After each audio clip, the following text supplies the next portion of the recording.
Welcome back, everybody. Today with my favorite topic of neutrality.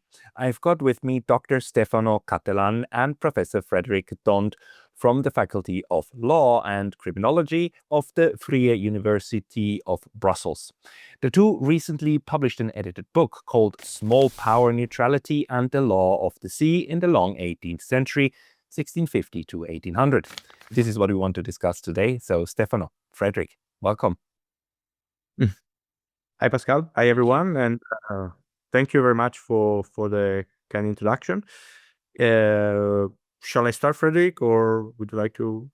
Maybe, Stefano, why don't you start? Tell us a little bit about the motivation for this book, okay? And maybe how it came together. Of course. So basically, the story of this book is that Frederick and I have been working together for the last 4 years in Brussels at the Vrije Universiteit Brussel with this project on the interplay between neutrality and the law of the sea in the long 18th century. I first came to Brussels in 2022 with a Carlsberg Foundation Internationalization Fellowship, and then the project, let's say, continued for, or is continuing for 3 more years thanks to funding from the FWO, the Research Foundation of Flanders.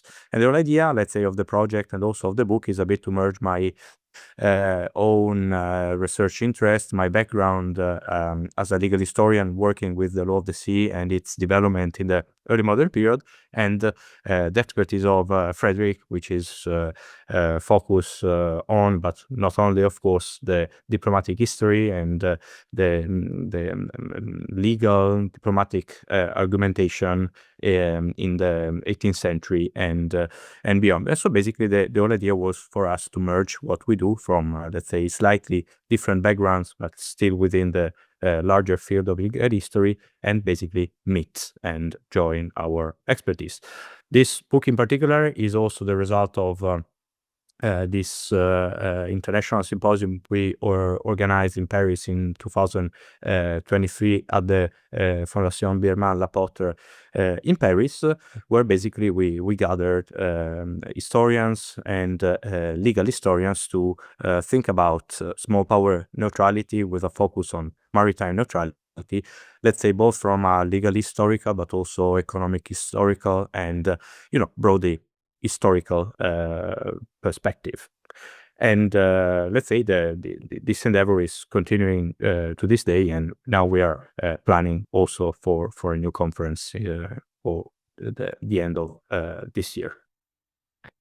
This is wonderful. It's the right now we are witnessing a very difficult time actually for international law, just to connect it a little bit with what's happening right now, the United States attacking Venezuela, and we see a lot of things crumbling, but this should not let us forget that at the end of the day, international law is not the idea of just imposing something from the top. It's the idea that things are actually, like, rules are developing from the bottom.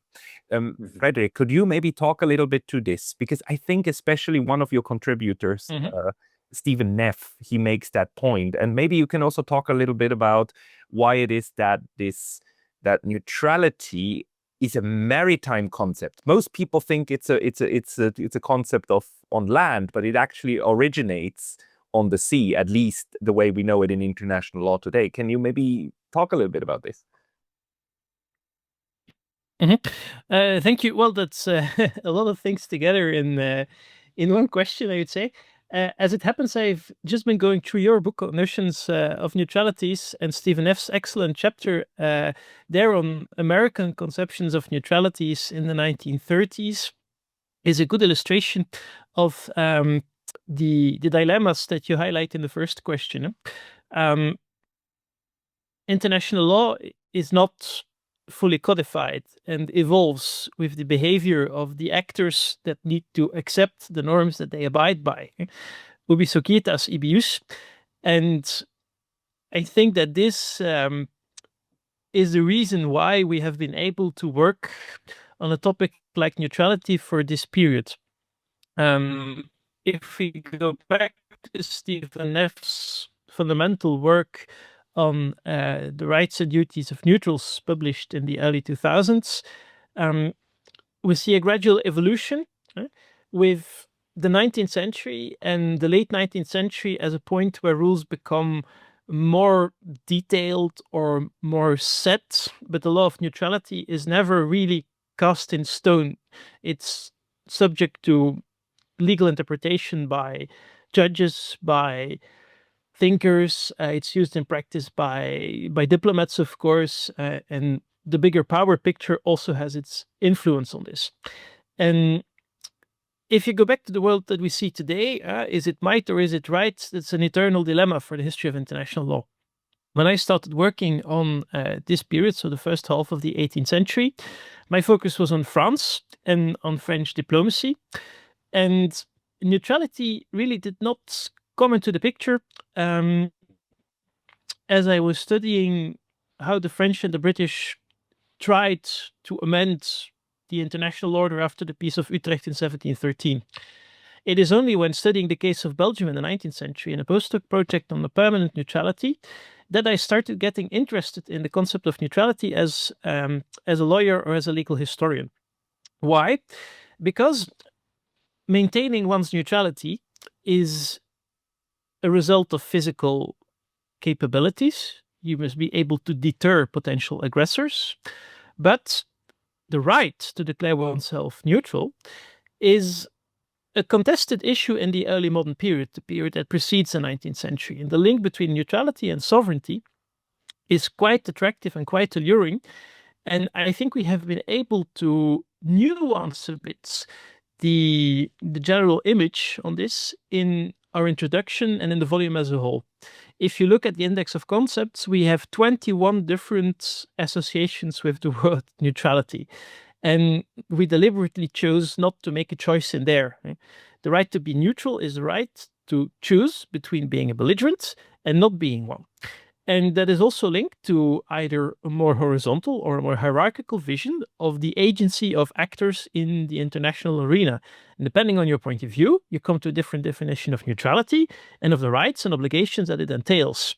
So Stephen F. famously classified 3 schools of neutrality in the early modern period, and he elaborates further on that in the conclusion to our volume. Those schools are an attempt by doctrine to classify something that is horribly complex in practice. And the merit of our volume, I think, is, as Stefano has indicated, to bring together various expertises to construct the interpretation of norms bottom up. And I think a common point with the book Notions of Neutrality that we're trying to unearth how players in a strategic big game try to formulate their position using the word neutrality and to use it as a carrier to further their own interests. And the more you go into detail, as we see in the contributions by Victor Wilson or John Freeman or Christian Pfister, the more different actors we meet, like private individuals, corporations, local authorities. And neutrality just becomes a lens to look at a very complex reality. And that, I think, goes even beyond the legal paradigm and makes the book so interesting and fascinating. Hey, very brief intermission because I was recently banned from YouTube. And although I'm back, this can happen anytime again. So please consider subscribing not only here, but to my mailing list on Substack. That's pascalotta.substack.com. The link's going to be in the description below. And now back to the video. Thank you. Stefano, do you want to add to this one? Yeah, maybe I can add something on the maritime dimension of the historical genesis of neutrality and also why the book is basically focused on maritime neutrality.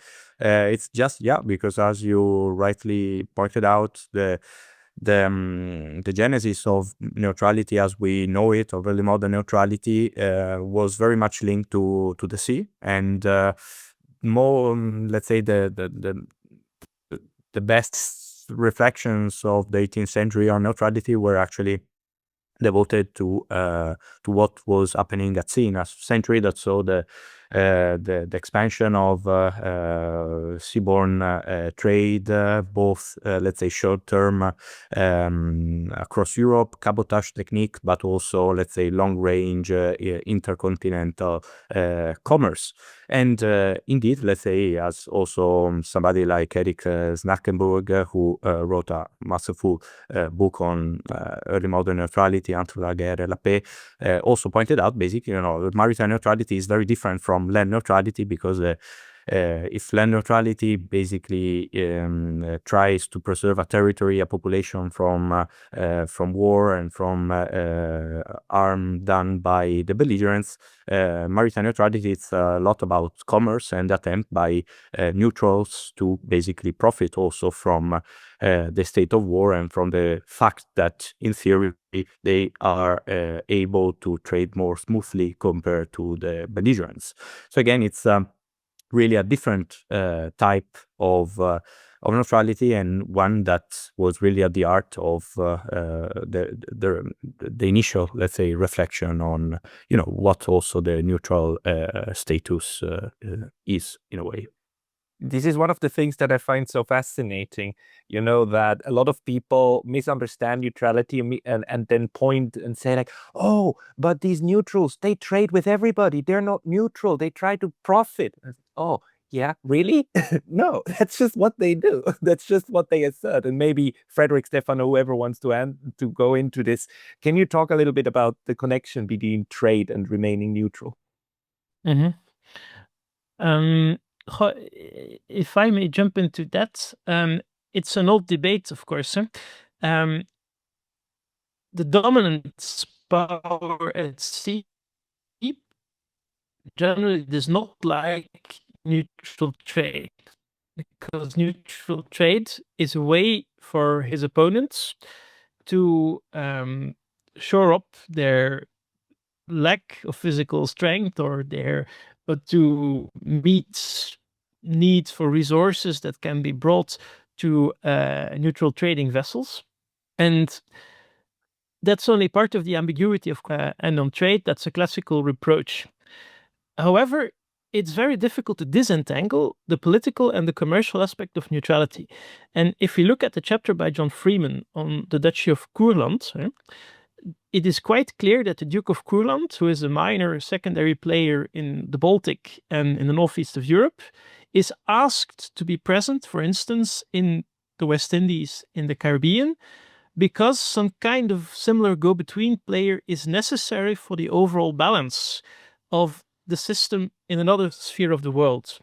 So if you would project, and the picture could come here, our index of places on Google Maps, you would see that the contributions in our volume, although they are based on European archival sources, cover the globe. It is a way to project power on other places of the earth, and also to balance the relations between European powers present in other places in the world. And benefiting from trade is sometimes the main reason that neutrals are looked at with certain unease by bigger players, but sometimes it's not necessarily that, and there are other reasons as well. And the chapter by Victor Wilson, for instance, on the Caribbean in the late 18th century and in the Napoleonic Wars is also a good illustration of that. Those two aspects are closely intertwined, and I think the volume would have been a lot less interesting if we would have left out that dimension.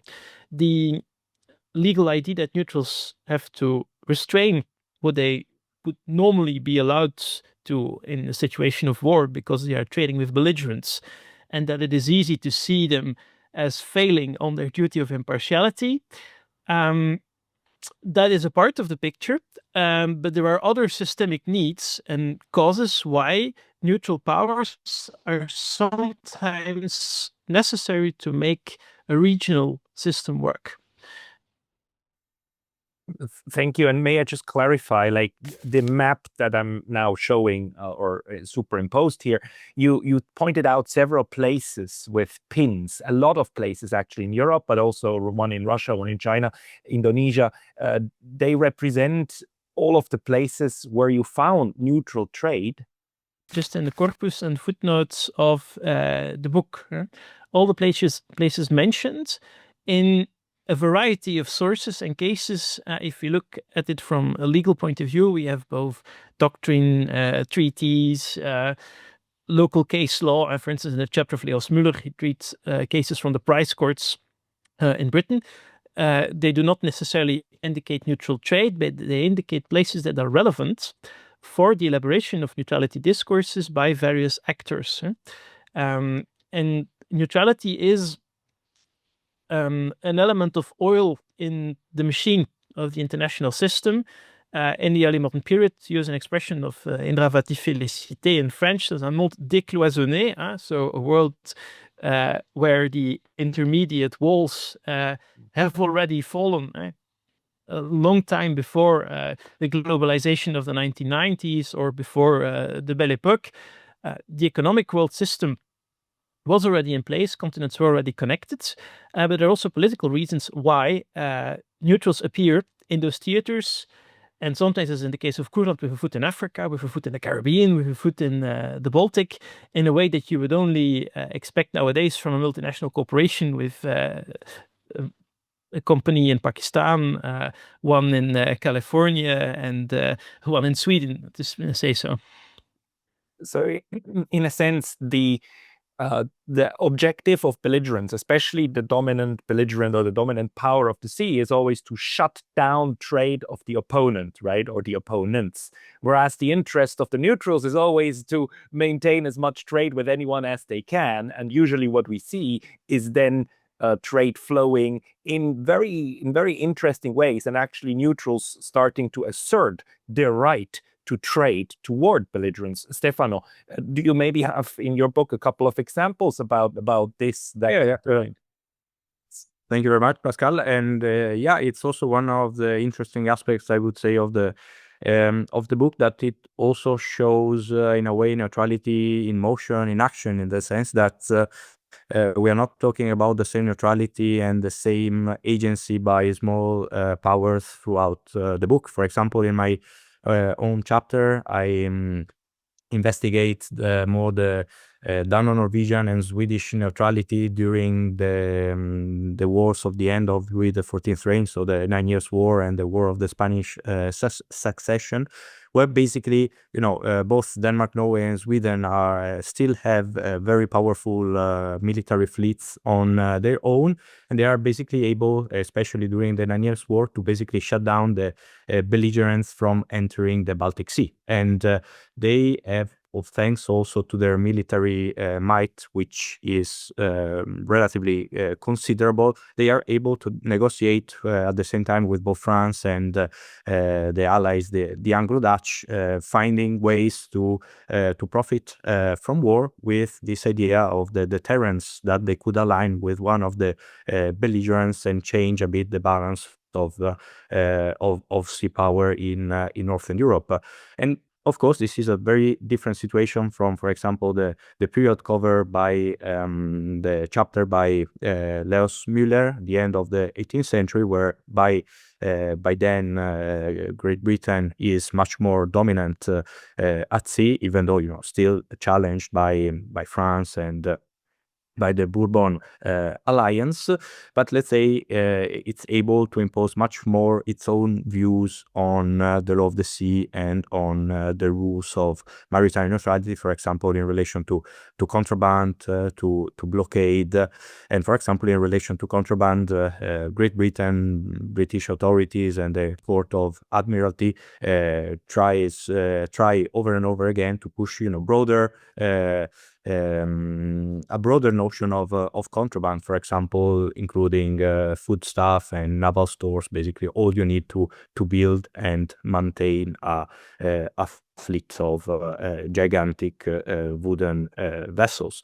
So again, we can also describe this period we cover in the book, the mid 17th century and 18th century, as a constant change also in the balance of power between neutrals and great powers, with this long, let's say, long period trend of the ascendancy of Great Britain as the most powerful sea power. And of course, we tried in the book, not to take an Anglo-centric perspective, in the sense that there is already quite a lot written, from a British perspective, and the whole idea of the dominion over the seas, Britannia rules the wave, etc. We tried to take more the perspective of small and medium powers, let's say, to complete a bit the picture. And also the point of view also of France as the power that was usually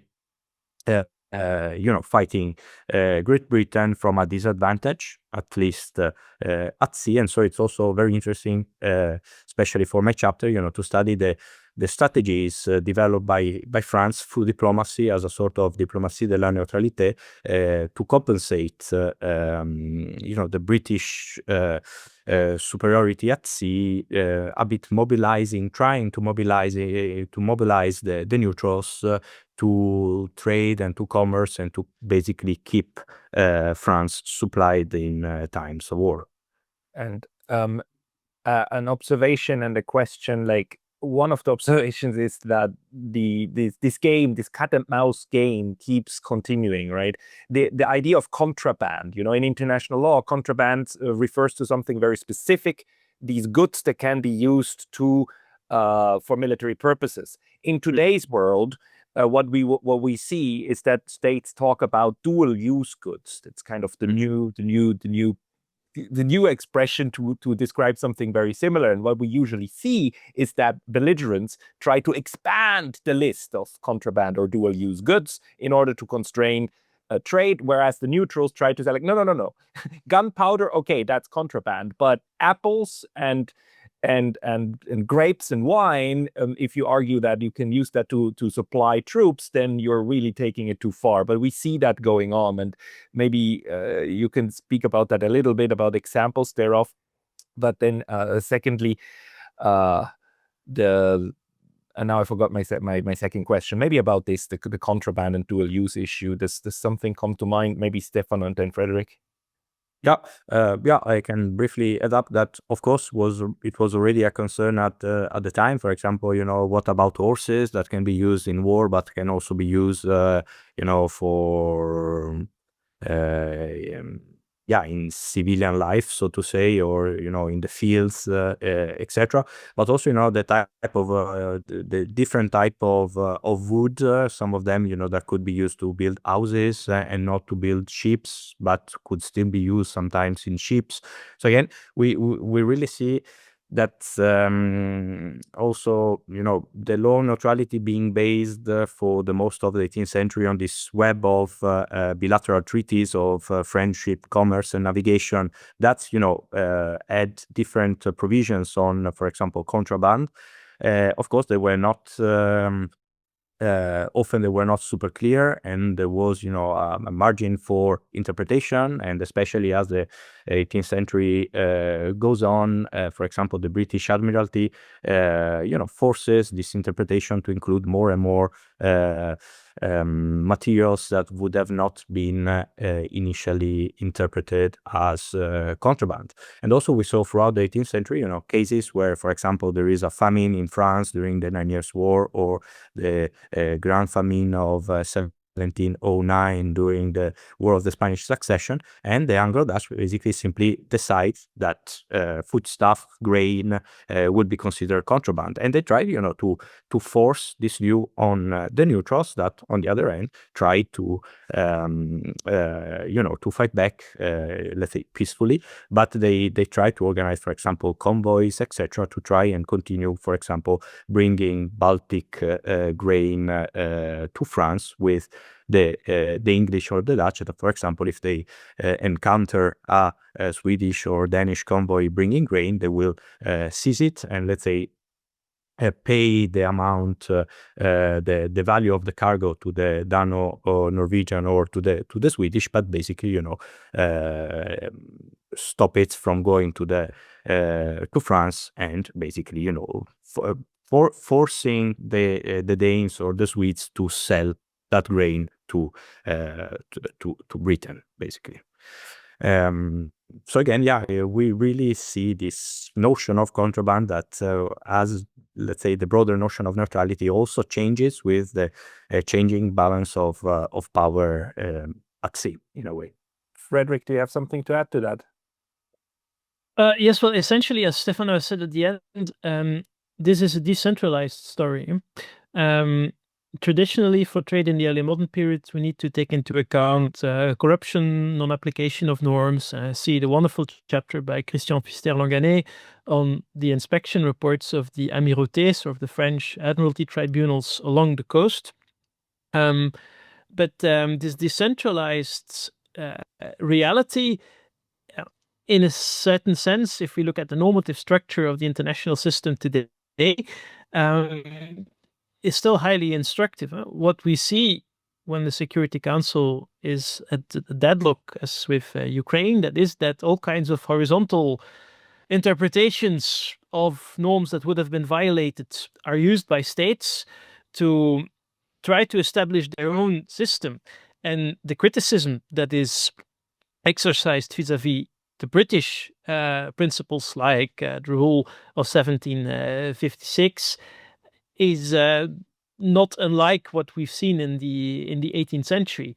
And this reality of, I would not maybe not use the expression states of different jurisdictions using their own style in reading the web of bilateral treaties, also creates opportunities for individuals and other actors to achieve their practical ends. And if we look at it this way, there is an important complementary element to a textbook overview of big concepts, because in reality, it's the practical strategy of the actor that wants to achieve an aim that comes first. And this can be neutrality, but it can also be something else.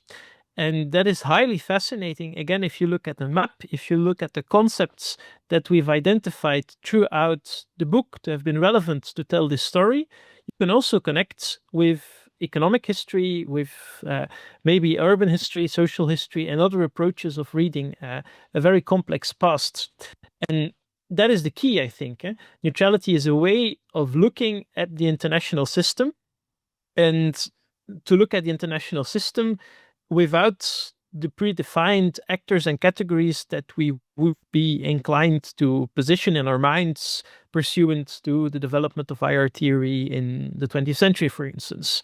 It's traveling to another country when you go into the past, and that has also consequences for your reading grid and your analytical tools.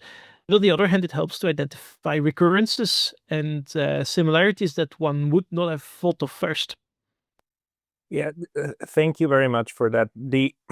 One of the mistakes is to think that for international law to work, you need a structure first, and then everybody needs to abide. The point is, structure emerges out of the way how actors interact with each other, even when great powers try to put a lot of stress and crack down and destroy. What you find if you look at neutrality as an analytical framework is that there's always the actors that try to pop up and to make use of the spaces that this actually creates. Stefano, do you maybe have an example of a couple of these unlikely neutral actors? And maybe just also a question, neutrality not as a hard legal concept, but as an analytical tool to understand actors. I mean, where was that handy in the book? Well, probably, also talking about the subjects, or let's say the actors we cover in the book, it's certainly, very interesting to see how also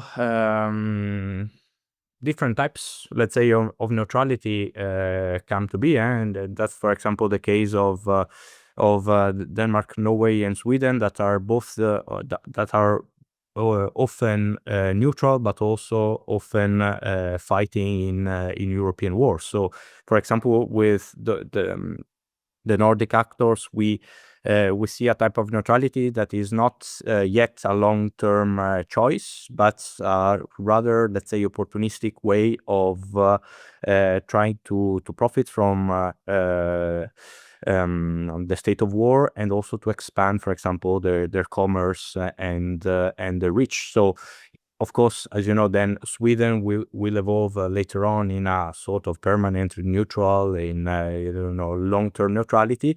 But let's say throughout the 18th century, they are both neutral and belligerent. And for example, in the case of the first 2 decades of the 18th century, Sweden is a neutral in the War of the Spanish Succession, but at the same time, the major belligerent, let's say, or one of the central actors of the Great Northern War.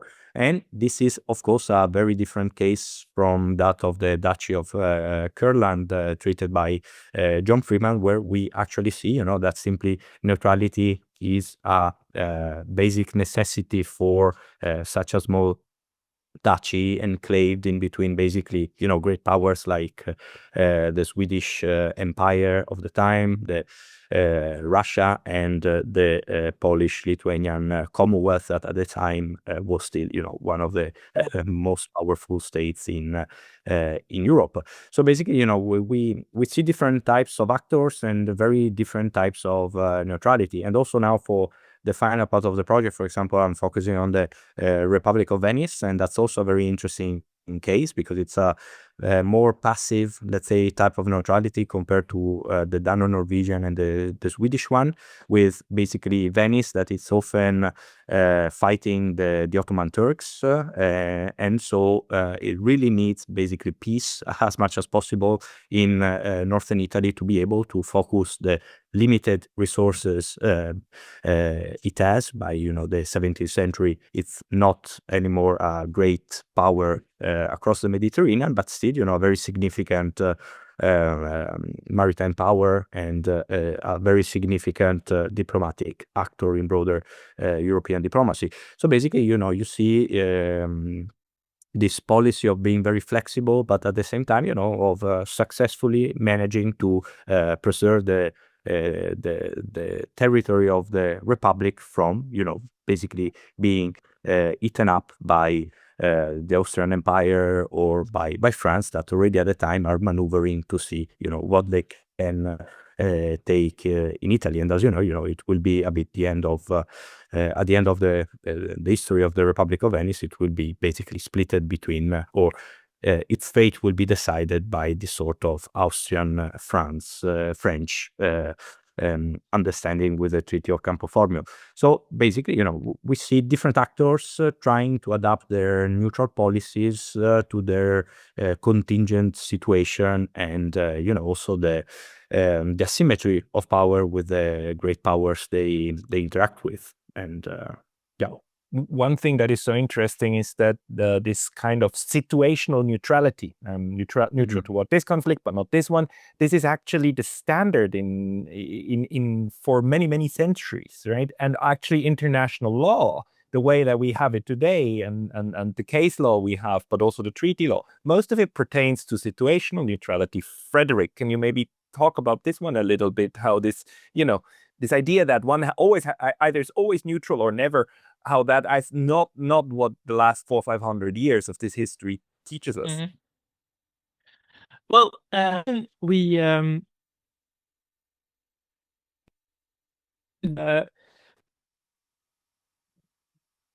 Frederick, Gaspard Real. You're freezing up a little bit. Can you repeat that, please?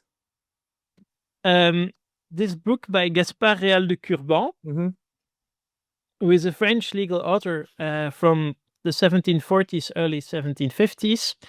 And Real de Curban gives in his 5th volume of his work La science du gouvernement, the craft, in the volume Le droit des gens, so the law of nations, not le droit de la nature, but le droit des gens, gives a detailed reasoning on how the law of neutrality is intertwined with what he calls le droit de la convenance, or what powers can impose on others.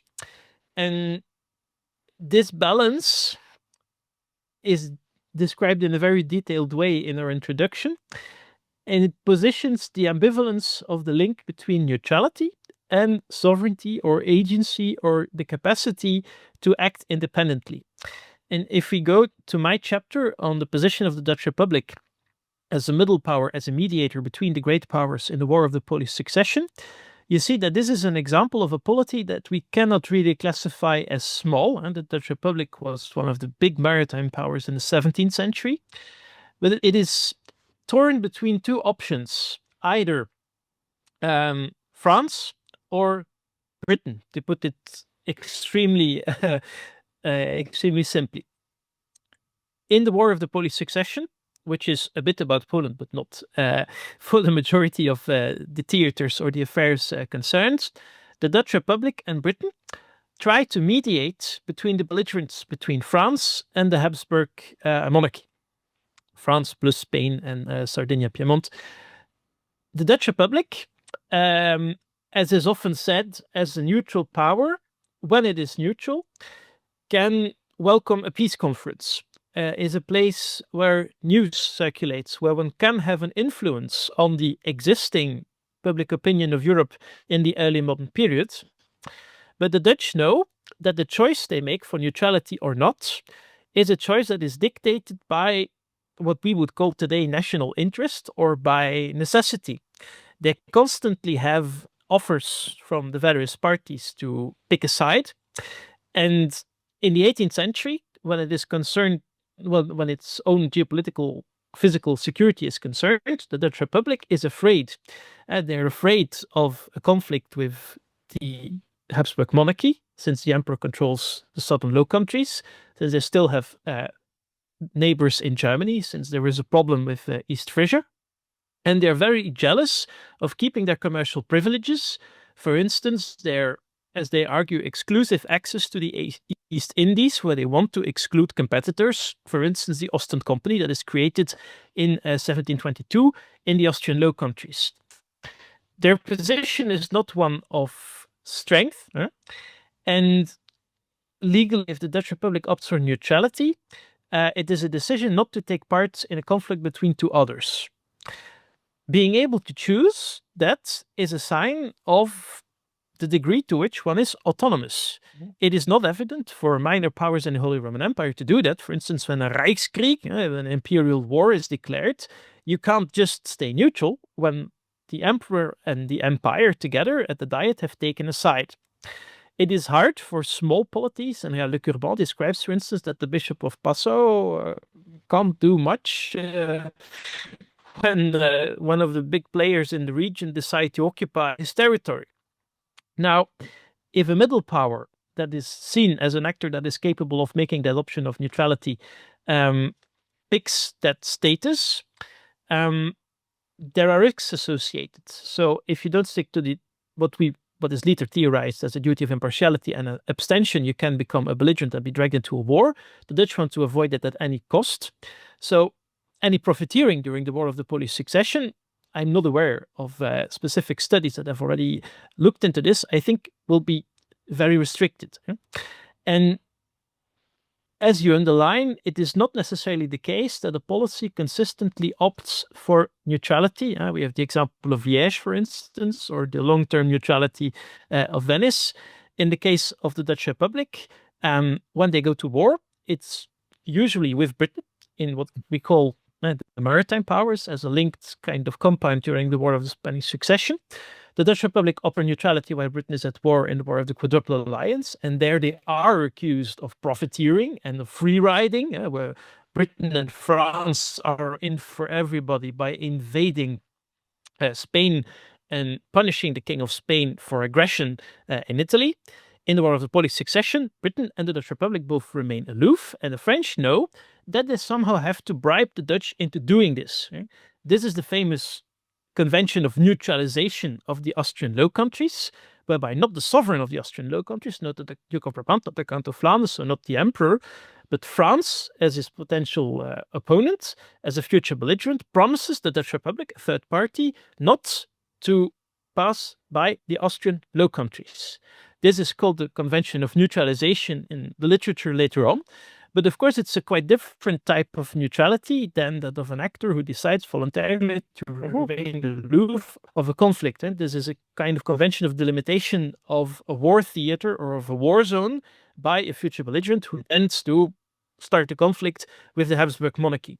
So if we reverse the perspective, when there is a mediation attempt, the pensionary of Holland, Slingeland, who is the main political actor in the Dutch Republic, holds secret talks at his house using the ambiguity of his position. The Dutch Republic is a place for news, where news can circulate and spread quite rapidly throughout Europe. The major powers have their diplomatic representatives, so the risk of a leak is quite considerable. On the other hand, the Dutch try to want this for peace, but in reality, they're afraid that their own geopolitical security might be endangered later. And okay, they have clearly the capability to choose not to be in the conflict, but on the other hand, the pressure on them is still quite considerable. And if you go to trade and other forms of neutrality or of small essential parts of the system that make everything work, the dossier that pops up there is that of Livorno, where the French promised that they will do their utmost to recognize the fact that Livorno is a free port when Italy needs to be rearranged. That has traditionally been seen by economic historians from a perspective of free ports and of small zones that make the system work. Why does it pop up here? Because the neutral power is not acting for peace pro bono, but is trying to mediate and get some kind of advantage out of a diplomatic deal. And that is an aspect we certainly should not forget. And neutrality does not exist in abstracto. Trade and maritime aspects have their own type of concepts and reasoning, but in the end, if a political decision has to be taken, it's both the foot that one has on land and the foot that one has on a ship on the high seas that make out the whole corpus of the political actor that one is considering. Thank you very much. This is very, very useful information. You know, that just the number of cases that we can look at is huge, it's humongous, much more than one would think. Stefano, though, and maybe we also close then with this to both of you, like the learning outcome from your book. If you had to say a couple of things that are still relevant today in 2026, what would it be? What is it that reminds you the most of from what you've studied through this volume on how the world works today? Well, I guess in a moment in history where, you know, the nature, the existence even of international law is questioned more and more by many actors. And for example, these days I hear also a lot of, you know, talks about, you know, spheres of influence and how the great powers are once again trying to carve, you know, new sphere of influence where, you know, countries like Japan or, you know, the European Union as a whole are supposed to be part, you know, spheres of influence of bigger actors.